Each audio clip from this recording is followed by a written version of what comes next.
Hi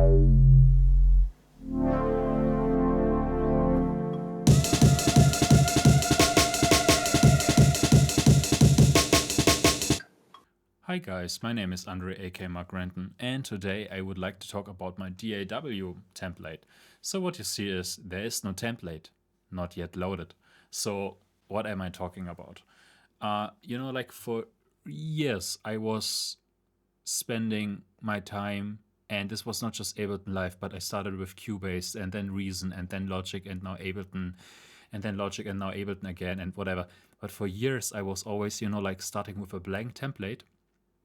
And for example, when I wanted to record something, went here. Where's this plugin? Where is it? Let's route the MIDI to my virus and blah, and then on top add the compressor and so on. But that's not efficient. And the cool thing about hardware is not only the good sound quality, but for example, here with my keyboards, I do something and then I just turn it off. And when I turn it on again, I have the same sound. I have the same setting and I like that. It's the same thing with, like the guys on YouTube with the big SSL consoles, the big mixers. They do some crazy stuff. Maybe it sounds good. Then they turn it off. They turn it on again. And they have the same settings that basically maybe got famous for. Or maybe they have a vocal chain or a guitar chain or whatever. And so you think like in the same, you should have the same mood. So, that's the first thing. One more thing that I really like about this second latest Ableton Live version was these collections here. I really love this one. Like here, for example, I have some Mark Renton signature sounds, like some drum loops, some leads, some pads, some I don't know what. Then here I have some effects, sounds like maybe my, like default bass setting, maybe some filter stuff, some I don't know what.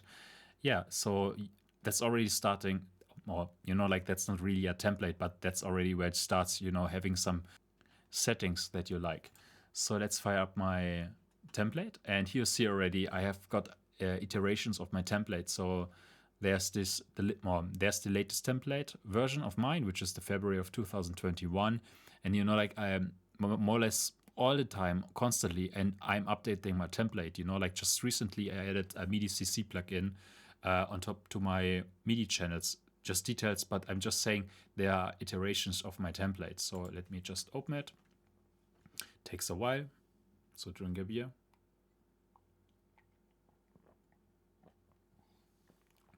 All right, let us check out what do we have got here. So coming from the left to the right, here we have some MIDI channels I will talk about just in a minute. I have some drums, like pre-configured. Here I have my sidechain trigger channel. Here I have some audio channels that are pre-configured for my mixers. Here I can just click record and then just straight record whatever I'm doing. Here I have some drum channels, like for drums, some bass channels, my buses, like for melodies, for drums and for bass sounds. And finally the send sounds, like my reverb of choice, the replica, plus some compressor, some delay, some glitch effect. Finally, the master with some spectrum and a mexoscope as a kind of oscilloscope. Okay, you see already also some color coding. So for me, always, like melody stuff is always blue, drum stuff is always yellow, and bass stuff is always red. The basses are white, and I like this color coding. And here you have like this brownish orange, which is for me MIDI. So you see here, I already, I can just go there, go to my JP8000. Okay, you get the idea. By the way, just a side note, there are many ways to integrate your hardware into your DAW. Like one way that might be more famous is these, like adding an external instrument here, and you've got the same options, by the way, in Logic. I'm saying here then, okay, let's go maybe to my Nord lead, and the Nord lead audio is coming from my audio, whatever. Why am I not doing it like that is because when you do so, the audio is being routed through my DAW, through my audio interface, and I don't like this. Because I have here all this complex setup with my mixers, because I like to do things in low latency mode. So when I play my hardware, I have low latency, like 1 millisecond or so, because of the hardware mixers. And then I can record everything straight into my computer. and my computer can basically do things maybe with some latency, and like sometimes I have some plugins on top, but my computer's doing everything so that it sounds cool. Okay, so I have some kind of like both worlds. But what does that mean? That means that I basically route the MIDI straight to my instruments, like the Virus or something, or the JP8000, and I am using those audio channels to record what is coming back from the mixers. Okay, and when I play this back again, the mix is basically playing stuff that is coming from a computer. And when I play on top other things, I can dub things. So it's not recording what is coming from the computer, but it is recording what is coming from the keyboards or from the drum machines, yeah, or from the microphone or the guitar or whatever. So, okay, that's about the MIDI channels. Then here we have some drum stuff. Here I have my sidechain track that basically hits a bass drum so that I can control some compressors for sidechain effect. Okay, what else is interesting? Yeah, so let's get more into detail. Like, let's imagine I was recording some things. So right, so now we recorded some things. Let me just play it back, maybe.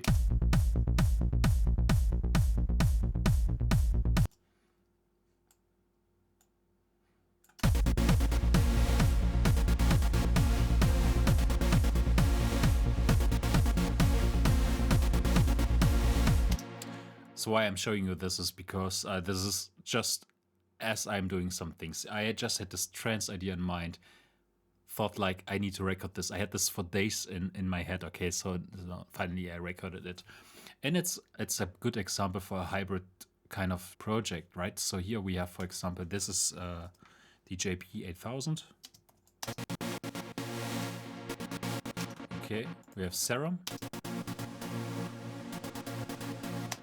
We have a kick drum coming from the machine drum. We have a kick drum coming from battery.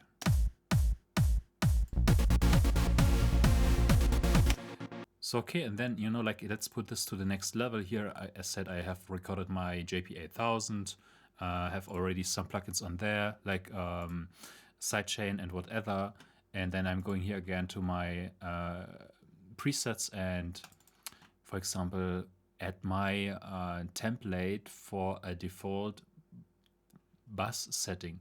Like I was really, in investing a lot of time during these Friday sales and Christmas stuff and and like Waves plugin got very cheap, and I need this SSL bass thing. And then I checked it out, and I really don't like the interface of, the Waves plugin. Like, why the hell do I need to, shit. I'm not really into the Waves plugins, just the way how they work. But of course, there must be something on. Why is everyone talking about these SSL big consoles and so on? What's so special about that? Maybe one thing is, maybe it's the mojo, and maybe it's the sound, but that's not what I'm caring about. I think the real thing is on a SSL mixer, for example, you have like an equalizer, filter, compressor, whatever on every channel. So why don't we do this for us, like in our DAW? Why it's not like that in my DAW all the time, right? So I just go here, I add my bass preset, which is some kind of influenced like the, like an SSL console, things that you see on there, like, like you have filters, you have equalizer, you have a compressor, you have I don't know what else, and so on. But like just some things that are there by default. Okay, so here I added already the glue compressor for sidechain. And why isn't it always like that? Okay, so I see, okay, here then I just add the remove the lows from the lead sound. Okay, then I maybe add my compressor. Then maybe I add some auto pan because I like it, and I have my sidechain effect, right? So these are things that I'm always doing, and I just can add them by, just as a double click. If you remember, my last video was about mastering, right? And until now, I did not manage to add a mastering template, because that's the same. Like I'm always adding like, let's do it. I'm always adding like, isotope, ozone 9. And from here, okay, I do the equalizer, I have a maximizer, I add a vintage compressor, put this before, I like add the exciter, put this also before the compression, I have like the low end focus, also put this before the compression. And now, let me store this now as a template, because now that's, I think, a pretty good template, okay? So let's add this here. Mastering template version 1. Then I add this to my effects collections, and now I'm happy. You know, like, and now I also would add this again to my template song, and that's how, you know, like how I'm iterating over my template, always trying to improve my workflow, especially just getting faster with all these things, you know, like that's just one thing for Ableton Live. You see now, again, to the lower left, this ozone is adding lots of latency. You don't want that. But because of the nature of Ableton Live, because it's, you know, like for performing live, if you just disable the plugin, you still have the latency. So you really have to remove it. And this is one more reason why you want to store, you know, like things that you're doing regularly. You want to store this as a preset.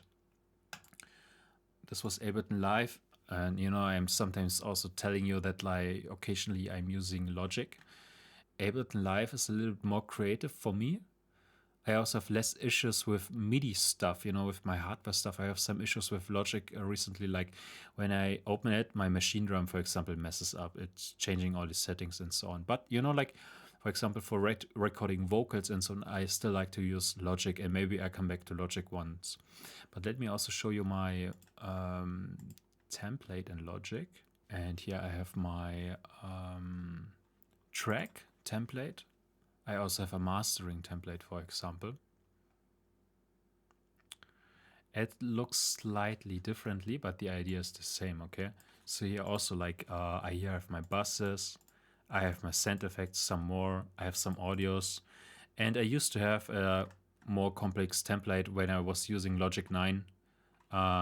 But you know, you see it's the same, like I'm using a Mexoscope, I have a multimeter on the master, I have everything ready, like a default chain, right? So some compression, some distortion, some effects that I can just enable. And by the way, I really like the mix of Logic. So, you know, I still think about combining. Why can't I use Ableton Live for the creative process and maybe Logic, you know, like for the engineering part? And sometimes I do this, but I'm just, you know, like and I think in Ableton Live with the latest version, I think they also added template songs. But yeah, you can do the same, like with just having a default song and always firing it up. And yeah, that's the way how I work. That's how my template looks like in my DAW. I hope you like it, and maybe also give me some comments. You know, like it's all about the workflow. So if you have some improvements, let us know. Drop a comment. Please hit the like button and also subscribe. That really encourages me doing further videos, and talk to you soon. Bye.